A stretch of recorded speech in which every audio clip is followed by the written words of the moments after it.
Hablar. Gladys en Éxitos.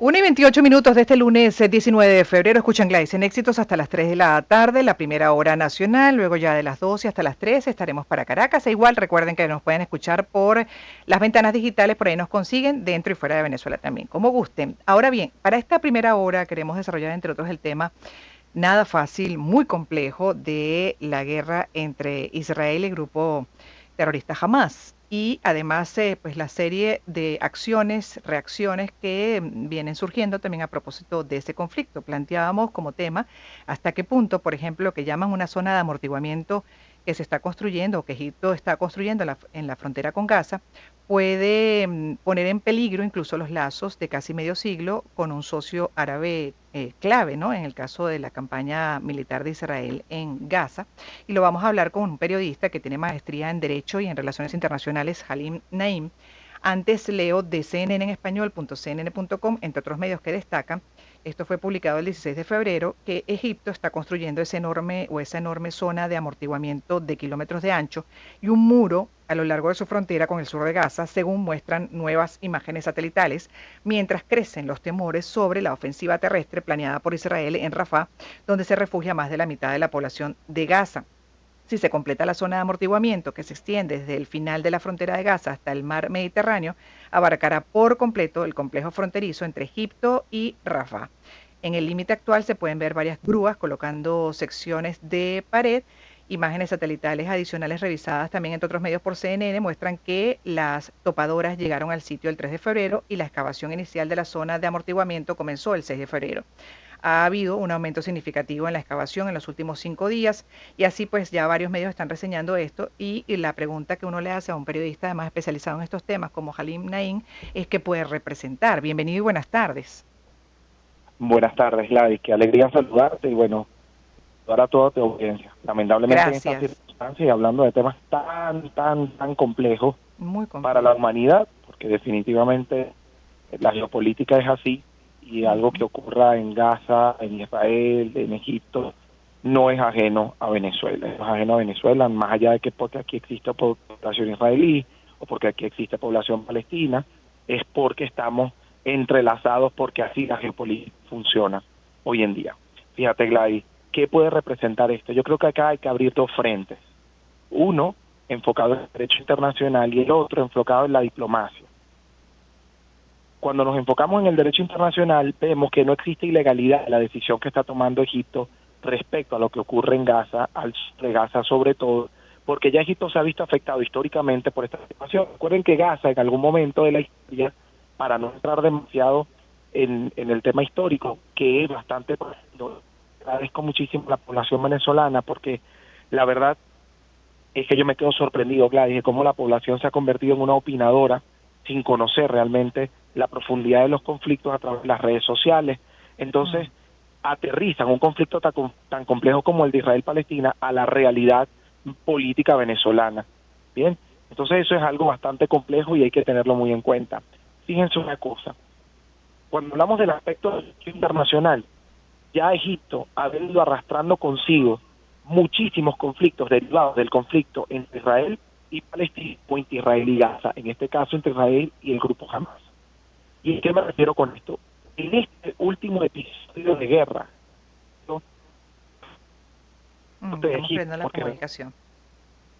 Estamos perdiendo la comunicación. A ver si el equipo puede lograr entonces una mejor, perdón, conexión con Halim Naim, periodista con maestría en Derecho y Relaciones Internacionales, que me avisen. Mientras tanto voy a incorporar otros datos, por ejemplo, de esta misma nota de CNN, que entre otros medios destaca pues lo que es, lo tenemos en línea ya. Ajá, entonces Sí, vamos a aquí estoy. aprovechar el tiempo. Perfecto. Me decía Gracias, Halim. gracias, Gladys.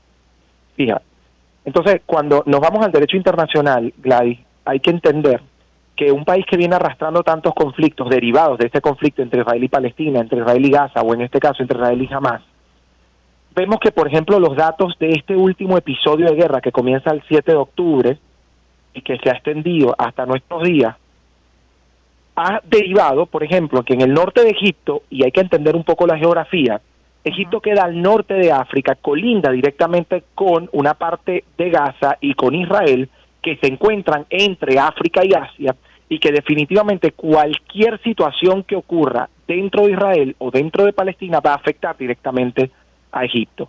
Ya el norte de Egipto se ha visto afectado en reiteradas oportunidades, y en esta oportunidad más de la cuenta. Han habido personas que perdieron la vida en el norte de Egipto y no necesariamente son refugiados palestinos.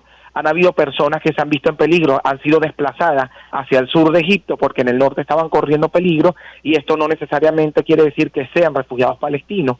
La población egipcia se ha visto realmente involucrada en el conflicto sin querer y sin necesidad, y definitivamente lo que hoy hace Egipto, este movimiento que ya se confirmó a través de algunos datos satelitales, es total y absolutamente legal. ¿Por qué? El artículo 33 de la Carta de Naciones Unidas dice: cualquier controversia debe ser solucionada de manera pacífica. Es el artículo que habla de la solución pacífica de las controversias. Egipto, con la creación de un muro que inclusive va a tapar una autopista, que esto es quizá lo que para el derecho humanitario, que no es lo mismo que la Carta de Naciones Unidas, bien, atención con esto, y no es lo mismo que los derechos humanos, el derecho humanitario, quizá lo que pudiera criticar es el cierre de la conexión vial que existe entre Gaza y Egipto, pero, si nos vamos al artículo 33 de la Carta de Naciones Unidas, que habla de la solución pacífica de las controversias, Egipto en ningún momento está violando este artículo 33 y por lo tanto está dentro del curso legal internacional. No existe ningún tipo de amenaza, ni se afecta a la solución pacífica, ni se afecta a la población palestina, ni se afecta a la población israelí construyendo este muro entre ambos países. Lo que sí ocurre es una protección inmediata a la población egipcia y, por supuesto, ocurre una reducción del gasto en seguridad que ha venido incrementándose con el pasar del tiempo en este sector del mundo, en este caso el norte de África, en frontera con Asia, en el Medio Oriente africano, y estamos hablando de Egipto. Egipto ya tiene muchos frentes abiertos en el caso de conflictos. ¿Por qué? Porque se ha casado el conflicto de Sudán y Sudán del Sur, se ha casado también de cierto modo los conflictos que han ocurrido en toda la franja del Sahel y toda la crisis de hambre en el Sahel, se ha casado el conflicto de Somalia atendiendo algunas situaciones con la crisis de agua, se ha casado la crisis de hambre en países como la República Centroafricana, que ciertamente no es un país del Medio Oriente, pero que Egipto ha fungido como un líder de los países del norte de África dentro de la Unión Africana. Entonces, ciertamente Egipto hoy no está en la capacidad de atender un conflicto más, y mucho menos tratándose del conflicto árabe-israelí o Israel-Palestina, que ya en reiteradas oportunidades. A ver, hay que recordar que Gaza, en algún momento de la historia, pasó a formar parte de Egipto para poder coadyuvar a la paz dentro del territorio. Luego Egipto, por falta de capacidad de administración, tuvo que entregar de nuevo ese territorio por un armisticio que firma con Israel, e Israel acuerda que bueno, que está bien, se le vuelva a entregar a Palestina el territorio de Gaza. Lo mismo ocurre con Jordania en algunos territorios, los altos del Golán con Siria, y ciertamente hoy no se encuentran en la capacidad. Sale mucho más económico para Egipto construir este espacio, inclusive este muro, que seguir atribuyéndose conflictos de alta envergadura. Ahora, ¿qué denota esto? Denota que sí viene un ataque importante por parte de Israel a nivel terrestre hacia el territorio de Gaza y sobre todo en el sur, y esto preocupa, por supuesto, a Egipto. Y este ataque, sin duda alguna, fue avisado por Israel hacia Egipto, porque recordemos que cuando inicia este último conflicto, quien advierte a Israel sobre los movimientos de Hamas fue el gobierno egipcio, fueron los egipcios, que se ha convertido en los últimos años en un aliado comercial importante y que ha retirado sus manos del conflicto bélico entre Israel y Palestina. De hecho, ante los cuestionamientos, te aprovecho, Aline, justamente ese punto para preguntarte hasta qué punto se puede poner en riesgo esos lazos que existen ya desde hace casi medio siglo entre Israel y Egipto, justamente a propósito de esta campaña militar y los cuestionamientos que van y vienen, ¿no?, en medio de ese conflicto. Sí, ciertamente habrá que estudiar muy profundamente el tema diplomático, porque es que dentro de los acuerdos que existieron en su momento entre Egipto e Israel, no contemplaban el tema bélico como un tema en el que Egipto tenía que ser colaboracionista en el caso del conflicto, para ponerle algún término. Ciertamente, Egipto protegió su bienestar, su tranquilidad y sobre todo su bienestar económico firmando estos acuerdos, a tal punto que por cuidar su economía, todos sabemos lo que significa un conflicto y el gasto que genera para un país como Egipto, que viene saliendo de crisis políticas importantes que han generado medidas en la economía de manera directa. Claro, Fíjate. desde el punto de vista humanitario, ajá. Pero para que termines la idea y completes con esto, desde el punto de vista humanitario, porque se cuestionan muros, por ejemplo, como el de Estados Unidos en la frontera con México, ¿no? A Sí, propósito de esa presión de migrantes de todas partes del mundo, sobre todo del continente americano, que sin duda también socava la estabilidad de la economía de Estados Unidos. Eso es otra realidad, ¿no? total. Y eso se cuestiona y en este caso también desde el punto de vista humanitario puede generar reacciones ese muro. Claro, y es que aterrizando el tema, Gladys, nadie quiere que un vecino abra la puerta de tu casa y se ponga a vivir en tu casa sin permiso. Bien, eso es Es una así, realidad. es Ahora, así. estamos ante una realidad humanitaria compleja. El derecho humanitario sí le exige a los países vecinos poder recibir una cuota de refugiados palestinos, de refugiados que resulten del conflicto. Pero cuando tienes realidades como la del Líbano o como la de Egipto, que han recibido en su seno una gran cantidad de palestinos a lo largo de su historia, hoy ni el derecho humanitario ni la historia pueden reprocharle a Egipto, al Líbano o a países o a Jordania, por ejemplo, cerrar sus puertas a esta población palestina que ya durante tantos años ha generado crisis económica, crisis humanitaria en los países vecinos y que definitivamente si ellos están saliendo de su país para conseguir bienestar y huir de un conflicto como el que están viviendo en Gaza, pues definitivamente en estos países ya no están logrando conseguir el bienestar, porque estos países, por ejemplo, un país como Líbano que tiene 4 millones de habitantes, tiene 2 millones de refugiados entre sirios y palestinos.